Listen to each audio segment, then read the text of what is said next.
Record. Okay, good morning, everyone. I'd like to thank everyone for joining us. I know that there's a lot of action happening out there in the innovation ecosystem. There's a lot of training and webinars that you can take advantage of. So really excited to have you join us today.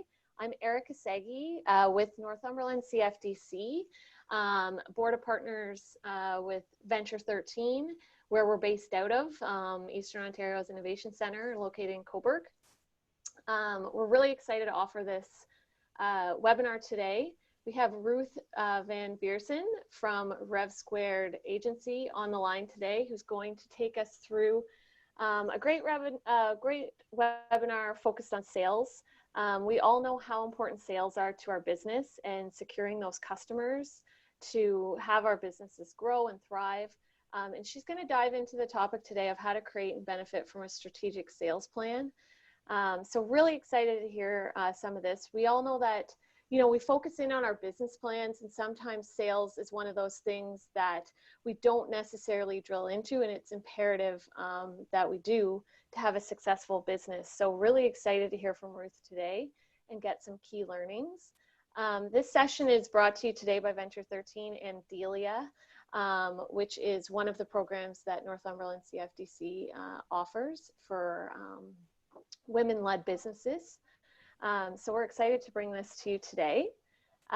We have about half the participants have come on the line so far. I'll manage the waiting room and enter in anybody else that trickles in. So before I pass it to Ruth, most of you are on mute, appreciate that, and muted your cameras. We will have a time for questions, and so Ruth will call that out as she goes through the content. But also there's the chat feature. If anybody has a question that pops up as Ruth is speaking and you want to jot that down and put that in the chat, we'll make sure that we address all those. And we're also going to be recording today's session and posting it on our Venture 13 resource library. It should be up by the end of the week, which is great. So if you want to refer back to a slide or refer back to some content, it will live there and you can access that or share it with anyone that might have missed the session. Also, I believe, Ruth, there'll be a couple follow-up PDFs we'll send out at the end. Some tools that Ruth will mention as she goes through this. So I'll make sure everybody gets a copy of that after we're finished today. So without further ado, Ruth, I'm going to put myself on mute and then I'm going to pass it over to you to take it away. Thanks, Erica. Appreciate that. And hi, everyone. Great to be here talking with you today. So I'm going to begin by just talking first about the agenda, what I'm going to be covering off with you today. And the first thing I'm going to be covering is why a strategic sales plan is so important for your business. I'm going to also be talking about the many benefits of having a strategic sales plan, and also most importantly, I'm going to walk you through how to create your own plan without overwhelm. So, you know, as entrepreneurs, as business owners and business professionals, the one thing I think we all have in common is that our schedules are very busy. We have a lot of demands on our time. And, you know, something like this, creating a strategic sales plan, we know intuitively, yes, this is something I should be doing. There's a lot of value in it, but how do I carve out the time? So that's what I'm going to be talking about today. And as Erica mentioned, if you have questions as we go, about through the halfway mark, I'm going to stop and take any questions we have at that time. You can put them in the chat and she'll be monitoring those. I can always go back to a slide. If you look at the bottom here, there's the slides are numbered, so you can either track it that way, say, you know, as per slide number, whatever, or, you know, just mention the slide and I'll switch back to it if we need to take another look at it. I do tend to talk a little bit fast, so if you need me to slow down, pop a message to Erica in the chat and she'll come on and tell me to slow down a little bit. So I'm not going to spend too much time introducing myself, but I'm Ruth van Vierzen, as Erica mentioned. I'm the founder of REVsquared Business Growth Agency, and In addition to being a Delia partner, I'm providing sales consulting services to the Delia participants, which is really fun and exciting. I also do a fractional outsourced sales management in my business agency. So I work on a fractional basis, helping companies build up their sales systems. And I also do sales training workshops as well. So that's a little bit about me. It's great to be here talking with you today. And I'm looking forward to, at the end of the webinar, we're going to carve out some time for more questions. And also I'm looking forward to your insights. So we'll turn the audio on, and I'd love to hear from you about your insights and anything that you want to share. So why should you be creating a strategic sales plan in the first place? Well, as Erica mentioned, you know, when we come up with a business idea, we know that the first thing we should do is really start working on a business plan. But the challenge with a business plan, as an important a document as it is, it's not a sales plan. And having, you know, as someone who has been in business development, and I've read many business plans and helped companies with their business plans for over 2 decades, the one thing that I see time and again is that most business plans lack a sales strategy and a marketing strategy. So, and a lot of the templates, they just don't really, you know, really call you to do that in depth. And what ends up happening is that, you know, companies, business owners, entrepreneurs, they start with their business, but they don't really have a sales strategy. How are they going to generate enough revenue to make the business viable as quickly as possible? So your strategic sales plan is going to serve as your blueprint for decision-making for anything related to how you run the sales in your company. And now I'm a big Star Trek fan, so I always try to insert at least one Star Trek reference in my webinars. And I would encourage you to think of your strategic sales plan as what I call a captain's log supplemental. You know, if you remember Picard, he would say captain's log supplemental. And that is an update to an existing log, but it's also a critically important update. And think of your strategic sales plan that way. It is supplemental to your business plan, but it is a critically important document for running your business. Having a strategic sales plan is also a really important risk mitigation tool. As I said, you know, I think that there's many entrepreneurs start it with business ideas and they get going and they have a great concept, but they often fail because they didn't devote enough attention to developing a sales strategy. Your strategic sales plan will also become, and sorry, I'm just going to interrupt here for a moment. Erica, I'm just wondering can you guys see the full screen, or is it being covered by the participants at the side? No, I can see the full screen. Oh, okay, perfect. Yep. Perfect. Okay, so it's just the way it's looking to me. Okay, I'm going to keep going then, thanks. So for those of you who are wanting to be going out for financing, whether it's traditional financing with a bank, or maybe you're going to be approaching, you know, for a venture capitalist for financing, your strategic sales plan becomes a really valuable presentation tool. After you've developed it, you can pick and choose elements from it that you can put into your pitch deck. And I think that this is the kind of information that people financing you are really going to want to see. You're going to impress them with how well you've thought through how you're going to generate sales. And that's what they're going to want to know. What is your plan to generate revenue, and is it viable? So, you know, it's kind of like you'll be breathing a sigh of relief when this is done, because you're going to realize what a valuable tool you have in your hands. Now, I would argue that a strategic sales plan actually serves a dual purpose. As I said earlier, business plans don't generally draw out really detailed sales and marketing plans. So I would argue that you could actually call this a strategic sales and marketing plan. And I would definitely present it that way. A lot of the templates you'll see, they don't do it that way, but as we go through this, you're going to see that so much marketing comes into play that you will actually have 2 plans in one, a sales plan and a marketing plan.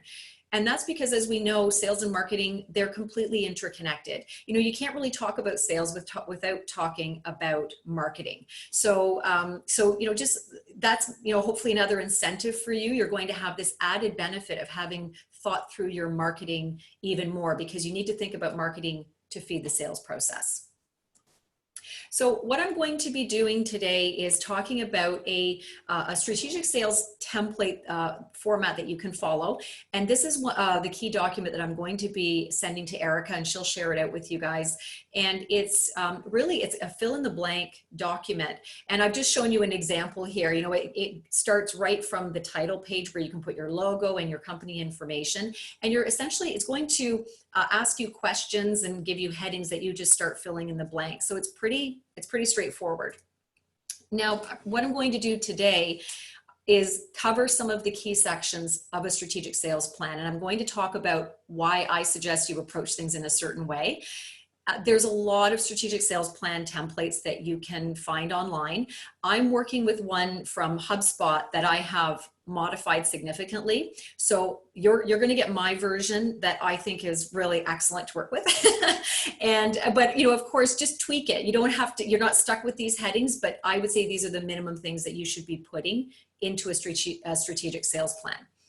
So before I start talking about the first section, I opened up by talking about how do you create your strategic sales plan without feeling overwhelmed at the prospect or daunted at this idea of having to create this whole other plan. I would encourage you to chunk it out. Think about who you'd like to work on it with. So if you're going to do it by yourself, or if you're going to pull in one of your sales reps or a business partner, sit down and look at, you've basically got 11 sections to figure out, or to write. And if you say, okay, you know what, we want to have this done within a month or 2 months, pull out your calendars and section off 1 to 2 hours of time where you can start knocking off each of these sections. And if you approach it that way, if you break it down into manageable chunks, then there's no reason why you can't have this done, I'd say within 30 to 60 days, and even faster if you can carve out more time for it.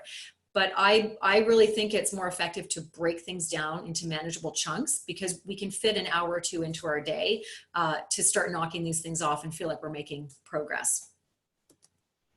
So the first thing I want to talk about is the mission and background. And the first 2 sections of the strategic sales plan that I recommend you work with, they get you thinking more creatively. So it kind of gets the creative juices flowing, and they're focused on certainly the first one, the mission and background. Why did you start your business in the first place? So I want to talk a little bit about having a mission statement. Now, I'm sure that you could, you know, go back to your business plan and you likely have a mission statement in there. Maybe you have one on your website. You can certainly, for a lot of the sections of this strategic sales plan, you can be copying and pasting from your business plan. But I would do that with a little bit of caution. Use this as an opportunity to kind of revisit your content.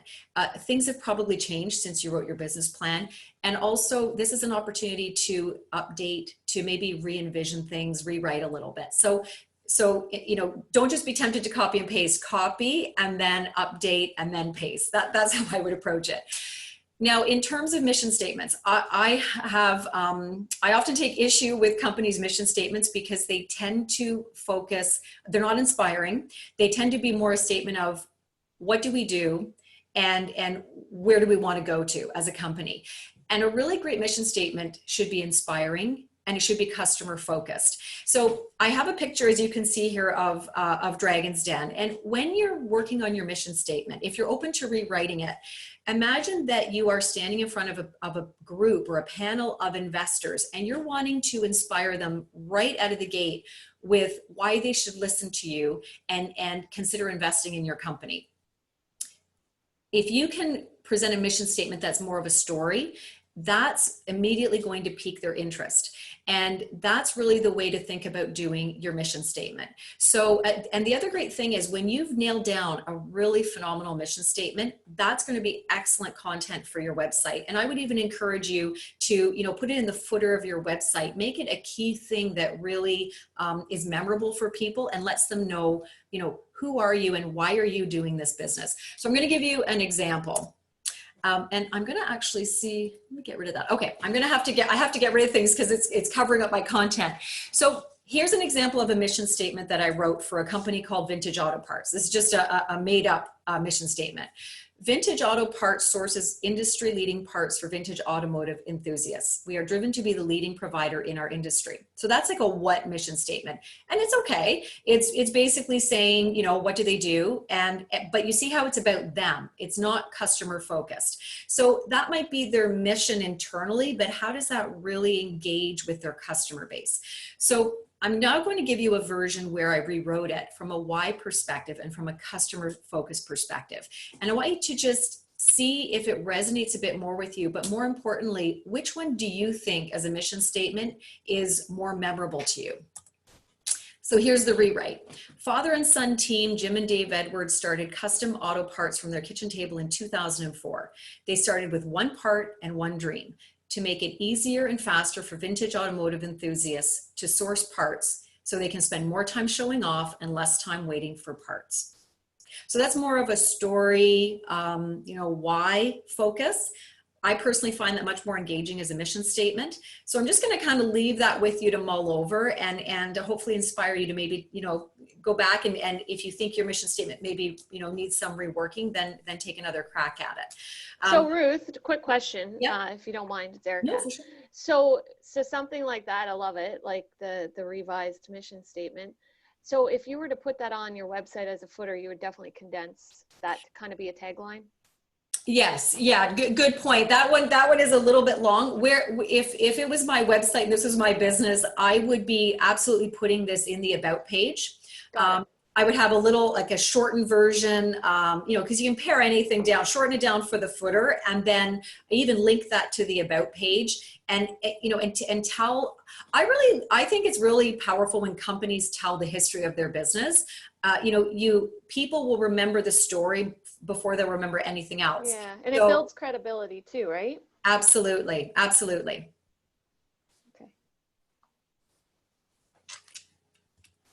Okay, so the next section that I want to talk about is something I call a sales SWOT analysis. And if you've done a business plan, then you've likely done a SWOT analysis for your plan. What I encourage you to do in your strategic sales plan is to do another SWOT analysis, but only from the perspective of your sales department. What is happening in your sales department in terms of its strengths? What are the strengths of your sales process, of your sales team? What are the weaknesses? What are the opportunities and what are the threats? And now this is a visual that I use when I'm doing SWOT analyses for my clients. And I'm going to send Erica I actually do this in like a PowerPoint and then I just screen capture it. It's one way to approach it. I like the visual. I think it would be a very powerful visual for, maybe a presentation. Approach it however you want, but I think it's a really good starting point for your strategic sales plan because it kind of gives you this overall view of where are we at and what do we need to be thinking about in terms of, our weaknesses, opportunities, and our threats, and what can we build on with our strengths. Okay, so I want to spend some time talking about the sales team section. And this is really important because, you need to be thinking about in your strategic sales plan. So let's say hypothetically, for the sake of this webinar, we're developing a strategic sales plan in the final quarter of this year for 2021. So your sales team discussion, you need to be, first of all, highlighting, well, who are the sales leaders? Is it you as the business owner? Do you have a sales manager? Do you have a VP of sales? What's your sales team structure now? And also, what are you planning on doing in 2021 in terms of, are you going to be hiring someone new? Are you going to be promoting someone from within the company into a sales role? So this is a really important section because it's also going to feed into what are the costs to your business of your sales team.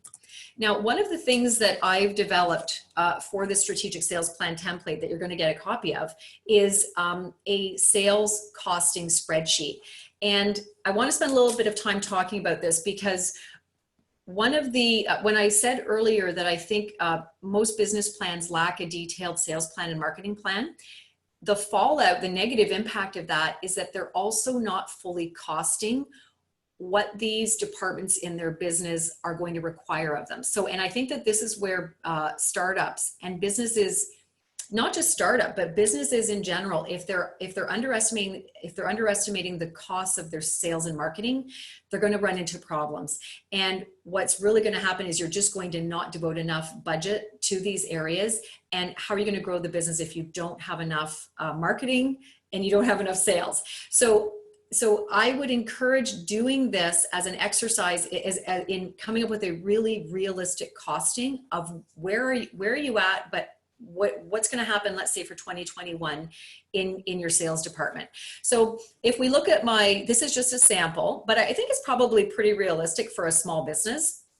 So what I've done here is I've given you, and you'll see this in the template that you get, I've given you what I think are pretty realistic and comprehensive categories of costing line items that you need to consider when you're developing your sales department. So the first one is, if you're going to hire sales reps, then you need to obviously have an item for that. Now I've put all in there because, so I've done this that, let's say you have 2 sales reps, $75,000 annual salary. Now I've put all in. You need to make sure that you're factoring in all of the costs of having an employee. So it's not just their salary, it's their, their EI, their Canada pension plan, or if you're on the call from outside Canada, whatever the costs are in your country, for all of the costs, the taxes associated with hiring an employee. So make sure, if you're doing health benefits, either put those all into one line or separate those out as additional costs. You need to make sure you factor those in. If you're going to be giving them bonuses, which most sales reps do work on a bonus basis, what are those estimated bonuses based on? Kind of do your best guess of estimating what you'll be paying out based on the sales you expect them to generate. If you're supplying them with laptops, a car lease, anything like that, put those in. So these are, again, I've just kind of shown you an example of a pretty good listing of what would be involved in having a sales team.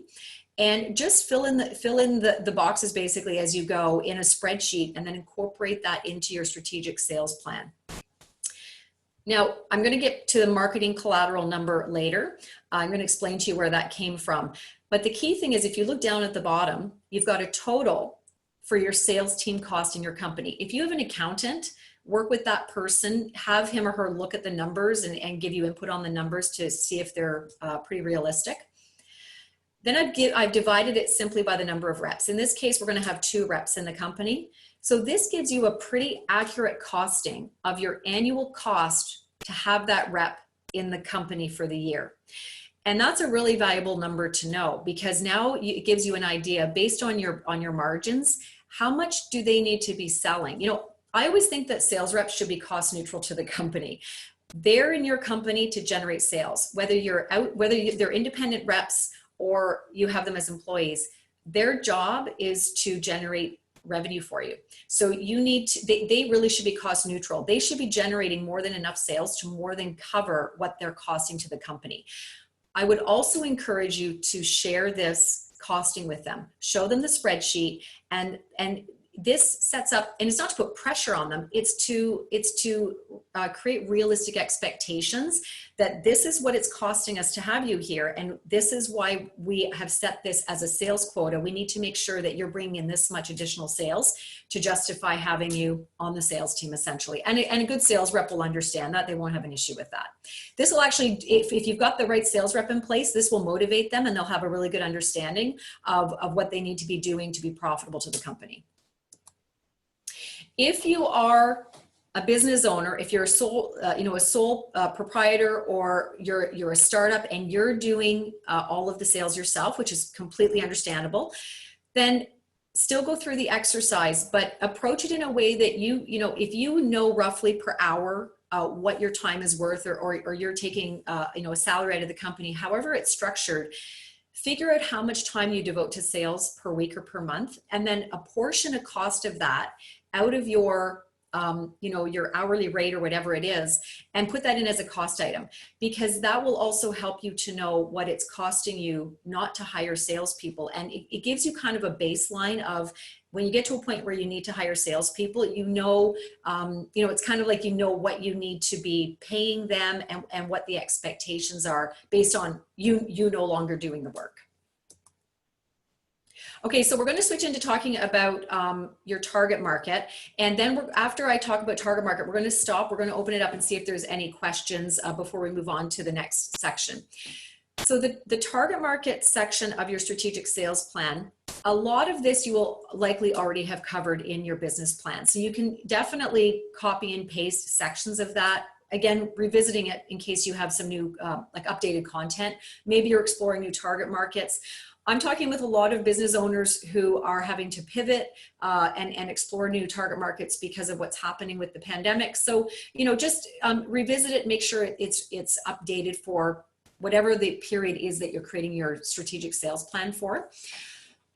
What I want to talk about in terms of your target market is creating a buyer persona. Now, this has become a really common thing in business, this idea of creating like an avatar for our business. And I want to spend a little bit of time talking about this because there are so many benefits to your business of having this really clearly figured out and having a visual. So I've given you an example here. This is from a blog. It's an info diagram from a blog. I've given the link here if you want to check it out. I've just grabbed a screen capture of what I think is a really well done buyer persona. And this essentially just, again, it gives the visual of who is your ideal customer and you know, what are their goals? What are their needs that you're solving for them? What are their preferences? Their, you know, some of their, you know, their demographics, their psychographics. And I encourage you, if you have salespeople on staff, print this out and have it in their office as a visual so that when they're prospecting and they're working with you know, a new customer, that they have that visual constantly in front of them so that they're sure that they're really talking with the right person and that they're appealing to that customer's needs. So I just want to delve a little bit into this idea of how to create a buyer persona. I've just captured this content directly from the strategic sales plan. And just a couple of things I want to cover here. You should have your ideal customer profile laid out in your business plan. Again, you can just kind of copy and paste that over and update it. Once you know your ideal customer profile, you want to create this buyer persona. Now, you may have more than one buyer persona that you cater to. So in your business, you might actually have multiple buyer personas. But one of the things I encourage you to do, so in the strategic sales plan, there's a bunch of questions that you should be kind of you should know this information in order to create an effective buyer persona so you know who you're targeting and selling to.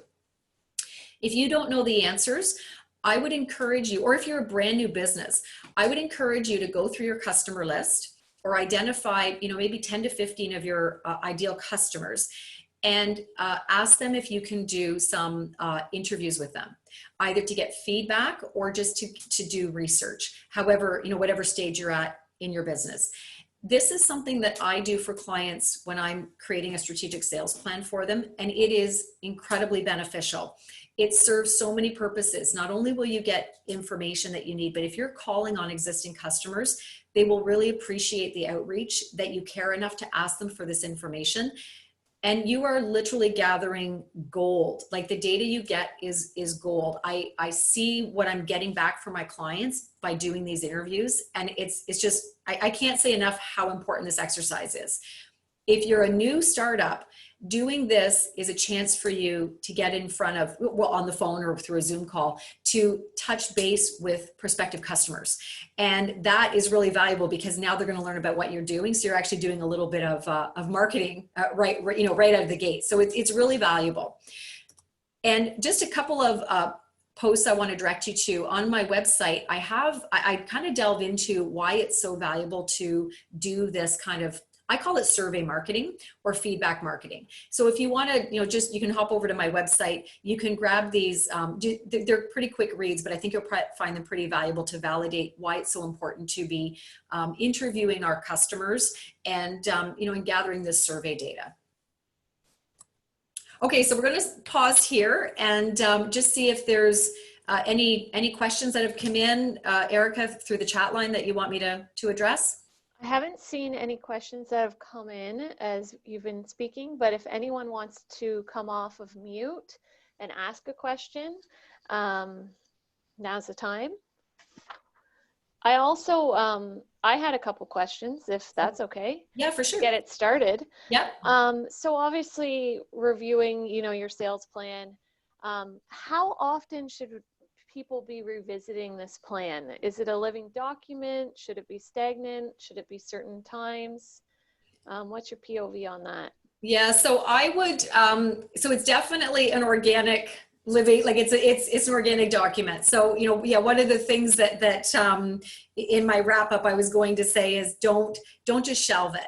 And if it's something that I personally, I encourage companies to share with their sales team, because it's a great onboarding tool, and it gives them a really good snapshot of everything related to sales in the company, and it expresses the company's perspective on where are they and where do they want to be going. So I really like it that way as an onboarding tool as well. I also suggest using it as a guide. So when you're having, whether you're having a general company meeting with the team or a sales meeting, refer back to it, see how you're doing on certain things, right? And working with your accountant, how are you doing on the costing side? Were you accurate with your costing? Are you on budget with your sales team costing, right? So there's just so many aspects to it. That's why I was saying you can use it as a blueprint, because it becomes a really important decision-making tool and a guide. Great. Does anyone else have a question they would like to ask Ruth on any of the content we've gone through so far? Okay, I don't see anything popping up. I have another question. Is that okay? Yeah, for sure. Obviously, going back to that spreadsheet and showing the investment in a salesperson, Yeah. and also in marketing.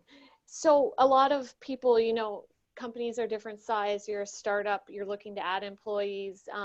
Is there like a general rule of thumb or a tipping point when you should be hiring a sales rep versus doing it yourself?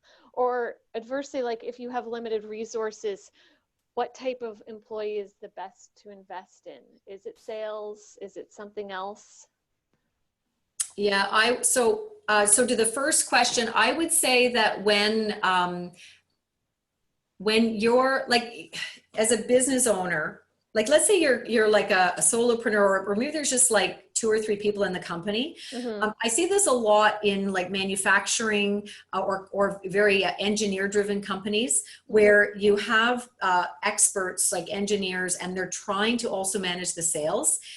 And it's not really working that well, and it's pulling them away from their areas of expertise, right? So I think at the point where you find that your existing team is being pulled away from their core area of expertise, and if you can get a sense if you're losing sales because you just don't have a structure in place. That's a time to be thinking about bringing in a professional. Absolutely. At least start with one person. Look at your numbers, look at where you're at financially as a company, and see what you can carve out in terms of a reasonable base salary and commission structure for a salesperson.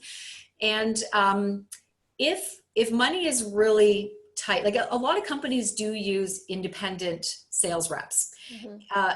And like these are people who they'll rep for multiple companies. I think it's okay if you understand that they're not just repping for you. But the caution I have with that is, and I see this quite often with small businesses, they want to hire an independent sales rep because it doesn't cost them anything. They're only paying on a commission basis, but then they don't provide adequate marketing resources. They just expect the person to go out and just sell them working with nothing.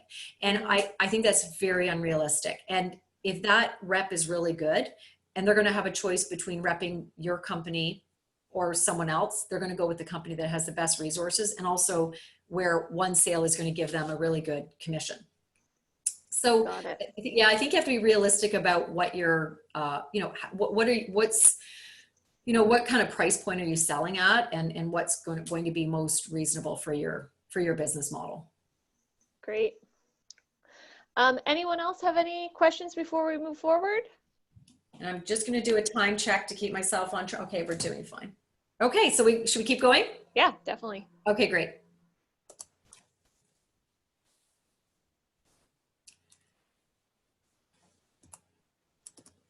Okay, so I want to switch over into the section of the strategic sales plan that is about your marketing strategy. And this is why I said at the beginning, you could really present your strategic sales plan as a strategic sales and marketing plan, because you really can't be generating sales unless you're doing marketing for your business. Your sales department is going to be dependent on your marketing department. So as I say here in bold, for small and medium businesses, I think that all marketing should be motivated and influenced by the need to generate sales. And that might sound obvious, but if you think about, as business owners, it's very common that we're approached by, different media to invest in this advertising, look at this, marketing opportunity. And if I'd like you to think about keeping this principle in mind, write it out and put it in your boardroom or whatever, because the question you should come back to is, will this expenditure help us generate sales? And can we track it directly to sales generation? Because most small and medium businesses have a limited marketing budget. We're not really focused on brand awareness. We're focused on, we need to generate sales to keep the doors open and the lights on. So use that as your guiding principle. So for your strategic sales plan, the key thing you want to focus on with the marketing is highlighting the marketing activities that can be directly tracked to sales generation. So you don't necessarily have to include your entire marketing strategy from your business plan, but you do need to identify what are the activities that you're going to be doing in your business that will help to generate sales that you can track back to sales. So, for example, if you do a lot of, if you sponsor fundraisers, for example, maybe there's some kind of a thing in your industry. I probably wouldn't include that in my strategic sales plan because I can't necessarily directly track that back to new sales. It's more of a kind of a PR thing, but it's still a marketing activity. So think about things more like your online advertising, or if you do like YouTube advertising, for example, anything like that. If you do traditional radio advertising, those are things that you can track back to sales. Also include activities that the salespeople that they need to know about and that directly impact how sales reps do their jobs. That's really important as well. You really should be engaging your salespeople in your marketing strategy, because they have a lot of really valuable information to give you to guide how your marketing unfolds. So here's examples. Email marketing, if you go to trade shows. Now, in this case right now, it'd be like virtual summits, but anything you do here that directly impacts sales, these are the things you want to be talking about in your marketing strategy that you either are doing or that, for 2021 that you're planning on doing as part of your marketing. This is where I get really excited about doing the strategic sales plan. It will get you thinking about your marketing. It's going to get you to carve out that time to get really focused on what are the marketing activities we need to do directly focused on generating more sales. So it's going to be really valuable time spent. And as I said, engage your sales reps in the development of your marketing tools. So this is something I do with my clients. So especially when I do my fractional sales management, inevitably I get involved in the marketing side, because they want to know, does this marketing make sense to generate more sales? So I will often go back to the sales reps and engage them in the process. We might show them some draft marketing brochures, for example, that we want them to use as part of their email follow-up. And I've had situations where the sales rep, they just say to me, we don't like that. And across the board, they're like, I would never send that out to a prospect. So we just scrap it. And it's good because we may not like the feedback in terms of, well, we wish they had liked it. But if they're not going to use it, then why spend the money, finishing that marketing item? So it's a really valuable thing to engage them in the process. They're also the ones, they're in contact with your customers. They're going to be an excellent source of information they kind of have their finger on the pulse of what your customers need and want. So you definitely want to be using them as an information resource. So like I did with the sales costing, In this part of your strategic sales plan, you should also be doing marketing costing. And again, same message about your business plan. If you think back to when you did your cash flow analysis for your business plan, or if you're working on one right now, I find that quite often there's just one line for marketing. And it's not sufficient. And I guarantee that most times it's underestimated, or in the end, companies, or maybe they've overestimated and they don't put the money to it at all. By breaking it out, you're basically committing yourself. You're saying, okay, we know that this is what these things are going to cost. We're going to apportion a budget to it, and we're going to make sure that these items get funded the way they need to be so we can generate more sales. So I'm not going to go item by item, but essentially what I would do in a strategic sales plan is, after I've outlined the various marketing activities we're going to engage in, I simply take those headings, I put them into a spreadsheet, and then I figure out what it's going to cost, either by getting quotes or just, you know, talking with vendors, however you approach it. In this case, we've got a marketing person on staff. You may also decide you want to spend some money outsourcing to marketing providers, or if you're a startup, you may need to outsource all of that because you can't afford to have a staff person full-time right now. Again, it's just however you approach it. Here's the total budget for the year for marketing. And there's different formulas you can use for how much you should be spending on marketing. A lot of companies will do like 3% of their gross revenue. However you want to approach it, or talk with your accountant, he or she can give you a good kind of number or indicator for that. Then once you have that number, if you remember back to the sales costing, I said I was going to show you where did I get that marketing collateral number.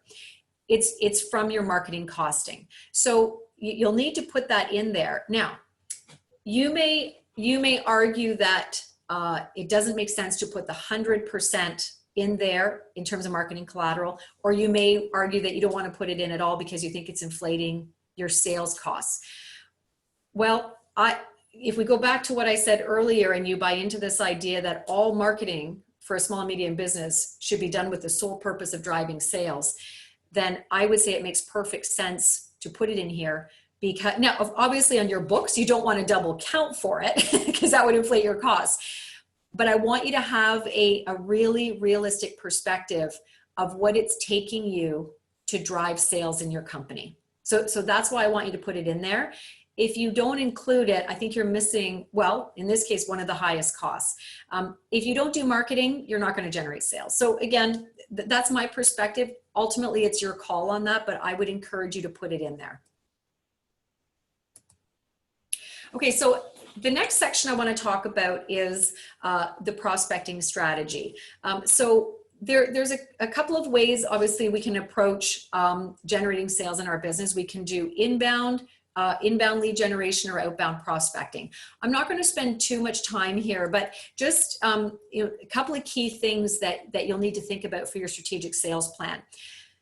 It's going to guide you to really flesh out what's the pre-qualification criteria for a prospect. So the reason this is so important is because whether you're doing sales as the owner or you have salespeople, you want to really make their use of time efficient. You don't want them wasting time with unqualified prospects. And that's kind of an unfortunate thing that happens in sales, especially if we're feeling a bit desperate for sales. We might start kind of, working with anyone, and then realize, maybe after a few weeks of prospecting that they're not qualified. So definitely go through this step in the plan of coming up with what makes for a qualified prospect. And if you look back to your buyer persona, that's where you're going to get, the key information that you need for that. There's two ways you can help your salespeople or yourself to qualify. I'm going to talk about, there's BANT, which is the most common one. This is where in identifying your pre-qualification criteria, I have a hard time with that word. Do they have the budget? Do they have the authority to make a decision to buy from you? Do they even have a need for what you're offering? And what is their timeline? So if they meet on the first three, but they're not interested for a year, that's going to drive your prospecting strategy, in that you want to stay in touch with them, but you need to make sure you have some kind of a drip touch point marketing sequence in place so that you're staying top of mind with them and your salespeople know they need to follow up maybe every 3 to 6 to 12 months. The other one, I tend to think more in terms of this one because I just find it works as an acronym. It's this MAD qualification criteria, and it's just money, authority, desire. And I tend to think of the desire in terms of the need and the timeline. How badly do they want it? How much do they need it? However, whichever one you find works for you, use this as a starting point to help you with your pre-qualification.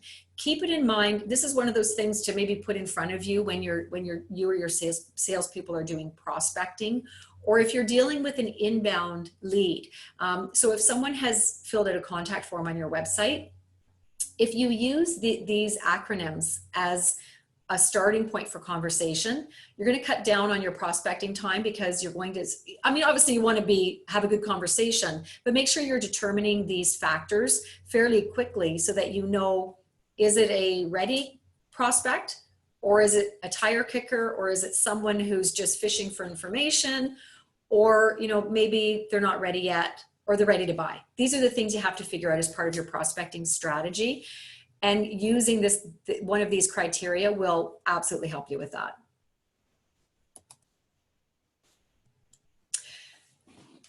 So the other section that the strategic sales plan requires you to fill out is, and this is really important, this is your sales goals. So if we're talking for 2021, what you're going to outline is, first of all, you want to identify for yourself, your team, for a prospective investor, how do you actually track your sales?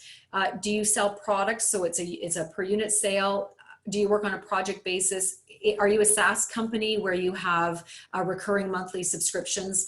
You know, this is where you just want to do a quick overview of how you actually track your sales. And then you should be identifying identify kind of for your current fiscal period. How are you doing? You know, what are your current sales? What had you projected? And are you on track to meet those goals? And then you're going to need to outline your projected sales for the next fiscal period. So let's say for the whole of 2021, what are you projecting? Now, where this is, so that's going to be really important, especially if you're going for financing. They're going to want to know that. They're going to want to know how you plan to achieve that. And that's where you can talk about, well, this is our sales team plan. This is our structure and how we're going to get there. And then you can also talk about your marketing strategy. So you see how this all fits beautifully. Now you have all of the answers to the questions that an investor may want to know, or that a bank may want to know, and that your team wants to know. So then the final thing to think about is, and this is so important, if you're, let's say you're projecting for 2021 that you want to do a 25% increase in sales. Obviously your salespeople need to know that. They need to know what is the impact of your projected sales on them. And they may say to you, okay, well, you want us to do 25% more in sales. What tools are you giving us to get there? How are we going to deal with the impacts of an economic downturn? All of this stuff. It generates really good conversations, but you can't have that conversation until you've made a decision about where you want to be going next year. But I hope you're starting to see how all of these sections of the strategic sales plan, they tie in together and they support each other beautifully. It's really about coming up with the answers you need to be very strategic in generating sales for your business. So we are we're nearing the end, actually, with the discussion, but also with your strategic sales plan. And I hope you can see this okay. What you're essentially working towards is creating a sales system for your sales department and for your company. And having a sales system is so important because you don't want to be taking, you don't want, like, let's say you have a couple of salespeople. Going back to our sales costing, we decided to hire 2 salespeople for 2021. You need to make sure that you have, processes in place and a sales system that your company is following and that you want them to follow, so that everyone is on the same page. Quite often you can get salespeople each doing their own thing, taking kind of an ad hoc approach. And that can be very difficult from a tracking perspective and from the perspective of reaching your stated sales goals. So all of creating this whole plan is giving you all of the foundation you need to now put a sales system in place. I really encourage having visuals. So, you know, you can start, if you have a whiteboard in your office somewhere, sit down with your key people, whoever you want to invite to the conversation. And once you've gotten to this part of the sales plan, so you're kind of nearing the end, you've got all this wonderful data and you've made decisions. And now you want to create the visual. And this is a visual that you can share with anyone in the company, but your salespeople will absolutely need to have this in front of them. They will need to know what your processes are so that they know what's expected of them. I've given you a few different examples you can use here. I just know, going back to the idea of having a visual, if you were to write this out in like just a Word doc and a standard operating procedure, and you said, okay, step 1, do this and this, I guarantee you people won't read it. They won't engage with it. Whenever I take those things and turn them into a visual and we kind of blow them up and have them on the office wall, people engage with them. They're very valuable for meeting discussions, and you'll find that people are following the process more frequently and more consistently. So a few different ways you can do this just to get some ideas generated. This is a visual from HubSpot. I don't think it's showing up very well here in detail, but they essentially they visualize the sales process divided up between sellers' activities and buyers' activities. You can find this online if you just Google search HubSpot sales process or HubSpot sales map. You'll see how they do it. It's not bad. I don't think it's detailed enough. And I don't think that they have enough steps in here for prospecting, but it's definitely a starting point. And it's not a bad visual either. I think it's a bit low on the graphics, but again, you can use it as a starting point. But it is showing you what the steps are that your salespeople and your buyers take in your sales process. Now, the way that I like to approach it is to do, this is very rudimentary. I just created this as a sample using the Pencil flowchart software. It's one that I like to work with when I'm creating processes for clients. I'll start working with this because it's a really good visual to show to the salespeople. So let's say in your company you have both inbound lead generation and you have your salespeople doing outbound prospecting. So you're doing a lot of online advertising and you're giving leads to your salespeople that way, but you also expect them to do outbound prospecting. So again, very simply here in this example, it's missing a lot of things, but just to give you a starting point. So let's say that you get leads from your website form and from AdWord campaigns you're running. Now, as you can see from all of this, I'm a big believer in flowing everything into a CRM because that's where you're going to track all your data and all your sales activity. It's just an example. How you do it is up to you. But in this case, all of the inbound leads flow to the CRM so that we can start tracking customers and deals. Once they're in the CRM, this is where, and this would be fleshed out a lot more, this would be where now your salespeople have to start working those leads. So maybe they do in your prospecting process, first they're going to qualify them. They're going to do follow-up. They're going to be presenting, handling objections. Ideally, they're going to get to the point of closing the sale, and then there's reporting. So you rely on your CRM to pull reports on your sales activity. So the same thing would be for the outbound prospecting. If you want your salespeople to be devoting a certain amount of time to doing maybe cold calling or working, maybe you buy B2B lists or you've attended a virtual summit and you want them to make connections, this is where they'd be doing outbound prospecting. And again, it could follow the same flow. They go into the CRM and then they follow your prospecting process. Where this is really helpful is to Erica's question about the strategic sales plan. You know, is it an organic document? Is it living? Yes, it is. And so is your sales system. The nice thing about working with any of these visuals is, let's say you decide that you want to add a new inbound lead generation activity. So maybe you've decided to hold webinars and capture leads that way. So you could simply modify this. Now you add an extra element to it. And again, then you just flesh it out and you let the salespeople know, okay, we're now starting to do monthly webinars. All of the leads we capture are going to go into the CRM and they're going to be assigned to you randomly, like we're going to rotate them, and it's up to you to follow the sales process. I like these visuals because they build an accountability. there's going to be accountability in your CRM because that's where the reporting is taken from. But also, if you give them the visual and you let them know this is the process, well, then there's no reason for them not to follow it because it's really well laid out for them. The other way you can do it is just with a simple spreadsheet. Here I've shown you with minimum standards. It's really good to have minimum standards with your salespeople. If you're running expensive AdWords campaigns and you're getting leads coming in that you're feeding directly to your salespeople, then here, for example, I say have a 2-hour follow-up with the prospect as a minimum standard, that they have to follow up with the prospect within 2 hours, as an example.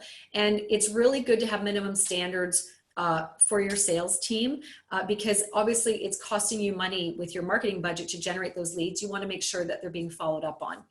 You can also track that activity in the CRM.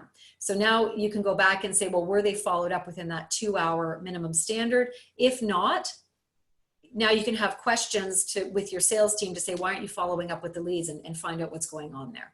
So that's really the value of, you kind of bring the whole, your whole strategic plan into creating this system so that you can track and have accountability and just monitor how things are working in the company. Ruth, question just for those of you.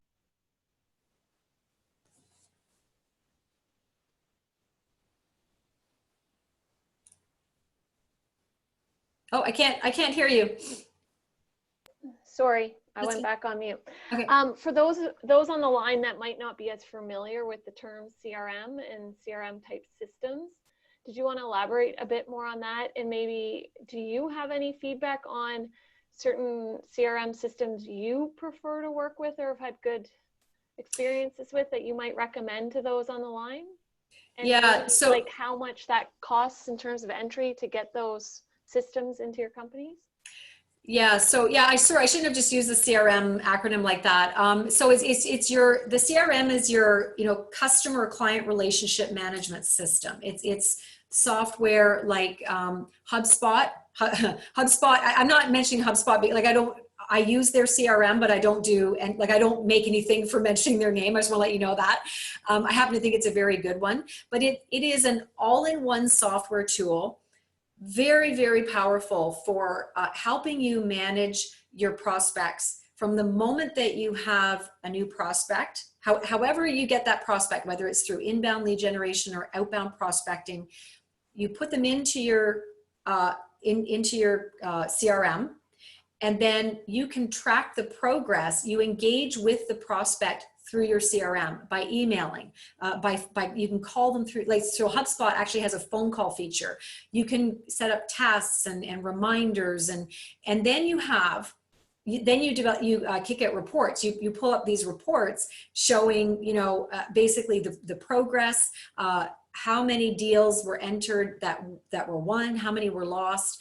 It's really, I think using a CRM is so powerful for businesses because it's all in one. Everything is contained, and you're not, quite often you might have, particularly with independent sales reps, they might be using a spreadsheet to do something, and then another sales rep might be using something else.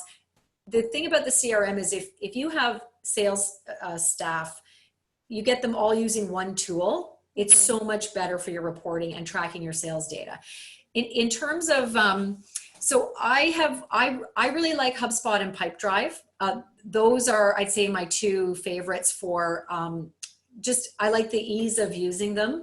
I really like the reporting of HubSpot. I like the calling feature. So it's one that I lean towards. I recommend HubSpot to startups and small business owners because they have a free feature. And it's a great way to get familiar with using a CRM without actually having to spend money on it. That's awesome. Yeah, Pipedrive is a little bit more of a simple interface, but I would say limited. The functionality is still really good.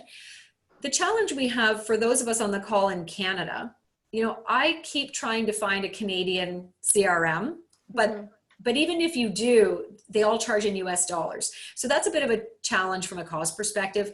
I think it's a worthwhile expenditure in a business for what you get back. Yeah, and I think it's probably really good, obviously, transparency, like as we're moving into this real virtual, remote, world, right, where your salesperson might not be located where you are, you can go on the system and see what they're doing and see where the leads are, where the pipeline's coming from at the click of a button, right? Because everyone can Yeah, access that is that. such a good point. Yeah, very, very important point. This is what allows, particularly in your sales department, having a CRM allows you to have remote talent, especially, you know, when, like, I've got clients where they've got salespeople throughout North America. Well, obviously they, you know, they need to be using something so that the C-suite leadership can be going into the CRM and tracking activities. And, you know, if the VP of sales can just pull out reports and share the information, it's absolutely critical for decision making and for monitoring. And, you know, and yeah, and I would say also for holding your salespeople accountable, because it costs a lot to do the marketing, and you want to make sure that they're not wasting the leads that are generated. Yeah, and if you do have any turnover within the company, you don't lose that momentum on sales, right? Because their information lives in the system, so you could quickly onboard someone else, and they could work on those leads that they might have been working on. Yes, exactly. That's the other great thing is you get all of the, assuming that the salespeople are using the CRM fully, you will get all of the prospecting history, everything that every email communication. And the other thing that I love is you can see, so if I send an email through HubSpot or Pipedrive, you actually can see if they've opened it, how many times, and if they've clicked on your links, which is, because then now you know, okay, this is a pretty interested prospect. They've opened it up several times. And I do see a direct correlation between if I'm emailing a prospect for my own business, there is a direct correlation between how many times they open up the email and if they become a new client, just because it's such an obvious indication of their interest. Great. Yeah. Thanks for elaborating more on that. Yeah, for sure. Yeah, no, the good questions. And yeah, I'm sorry about the CRM thing. I tend to think that everyone just knows what a CRM is, but I should know better than that. So, so we are wrapping up here, and I'm looking forward to opening up to questions and comments. But I just, you know, my hope from doing this is that, like this very exuberant, happy-looking woman in the picture, that you're feeling better about the prospect of kind of rolling up your sleeves and starting to create your strategic sales plan. But again, the way I said it, you know, chunk it out, do it in manageable steps. Don't try to get it all done in 1 week. Give yourself 1 to 2 months and do sections at a time. And I think you'll find it much more enjoyable, and you're just going to love the outcome of what you've created. The key thing is make sure that you refer to it, share it with key people in your business that you think need to know about it. Even if, you know, if you have an accountant off-site that you use, you may want to share it with that person.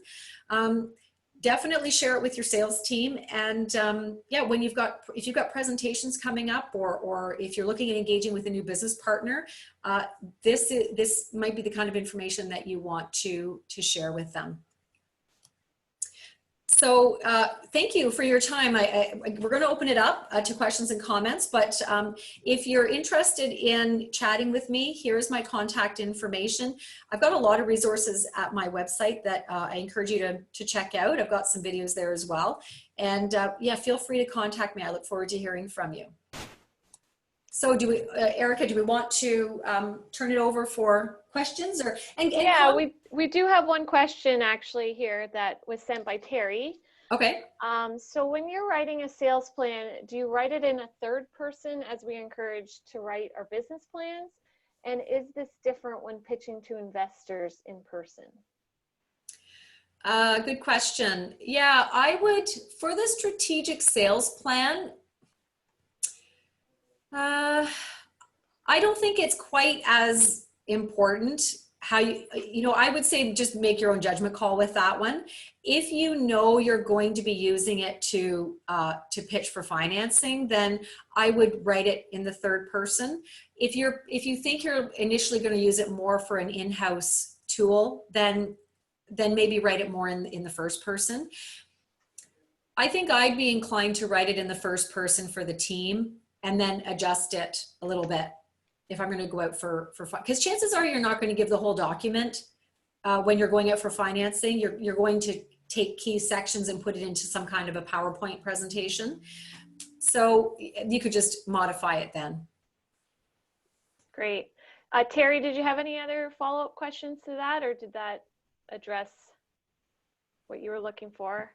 And also to that, anyone else, you can come off mute if you have a question, or if you want to type it in instead, you can do that as well.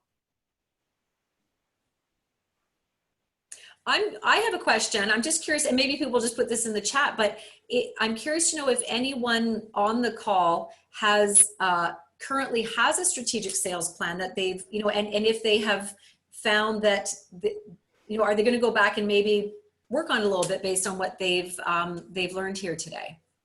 Or are we all kind of just brand new with doing, writing a strategic sales plan?